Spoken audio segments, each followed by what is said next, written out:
இந்த ஒரு ஆன்லைன் ஸ்கேமில் நீங்கள் சிக்கிடாதீங்க. ப்ரோ, நேற்று எனக்கு ஒரு SMS வந்தது, பேங்க் அக்கௌண்ட் பிளாக்டுன்னு.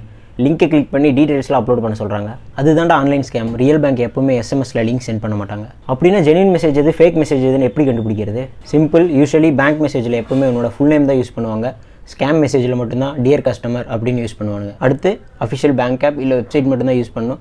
அதை விட்டுட்டு வாட்ஸ்அப்பில் வர லிங்க்கு, மெசேஜில் வர லிங்க், இதில் எதுலேயுமே லாகின் பண்ணிடாத. ஆனால் சில மெசேஜில் 24 ஹவர்ஸ்க்குள்ளே அப்டேட் பண்ணலாம், பேங்க் அக்கௌண்ட் க்ளோஸ்ட் ஆகிடுன்னு சொல்லி மெசேஜ் பண்ணுறாங்க. அதுதான்டா ஸ்கேமரோட ட்ரிக்கு. எப்பவுமே அர்ஜென்சி கிரியேட் பண்ணுவான். அதுதான் அவனோட ஃபஸ்ட்டு வெப்பன். ஜென்யூன் பேங்க் எப்பவுமே அப்படி த்ரெட் பண்ண மாட்டாங்க. அப்படியே அவங்க கால் பண்ணாலும் உன்னோட பாஸ்வேர்டு, உன்னோட பின் எதுவுமே கேட்க மாட்டாங்க. இதெல்லாம் சரி ப்ரோ, ஆனால் நான் அந்த லிங்க்கை கிளிக் பண்ணியிருந்தேன் என்ன இருக்கும்? உன் அக்கௌண்ட் டீட்டெயில்ஸ், உன் ATM பின், உன் OTP எல்லாமே அவங்களுக்கு போயிடும். அப்புறம் உங்கள் அக்கௌண்ட் காலி ஆயிரும். ஸோ சஸ்பீஷியஸ் லிங்க் ஏதாவது வந்தால் 1 டைமுக்கு 2 டைம் யோசிச்சுக்கோ, அதை கிளிக் பண்ணணுமா வேணாமா. ஓ சரி ப்ரோ, இனிமேல் ஆன்லைனில் எந்த மெசேஜ் வந்தாலும் கொஞ்சம் கேர்ஃபுல்லாகவே இருக்கேன்.